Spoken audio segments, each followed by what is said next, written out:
Hello guys, দিদিকে আজকে একটা ধাঁধা জিজ্ঞেস করবো, ঠিক আছে? দেখি দিদি পারে কিনা। দিদি বলতো, একটা বট গাছের নিচে একটা কানা আর একটা বুবা দাঁড়িয়ে আছে। হ্যাঁ, তো যদি আম পড়ে আমটা কে পাবে? একটা কানা আর একটা বুবা দাঁড়িয়ে আছে।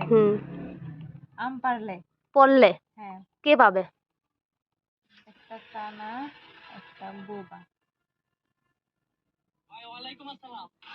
বোবা কানায় তো চোখেই দেখবে না। হ্যাঁ, আর বোবা বোবা তো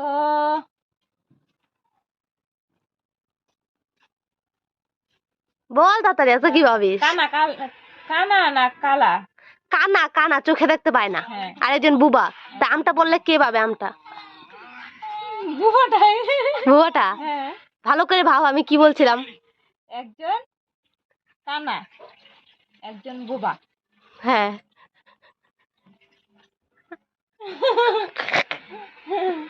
তো গাইস, তোমরা যদি পারো কমেন্টে বলে দেবে।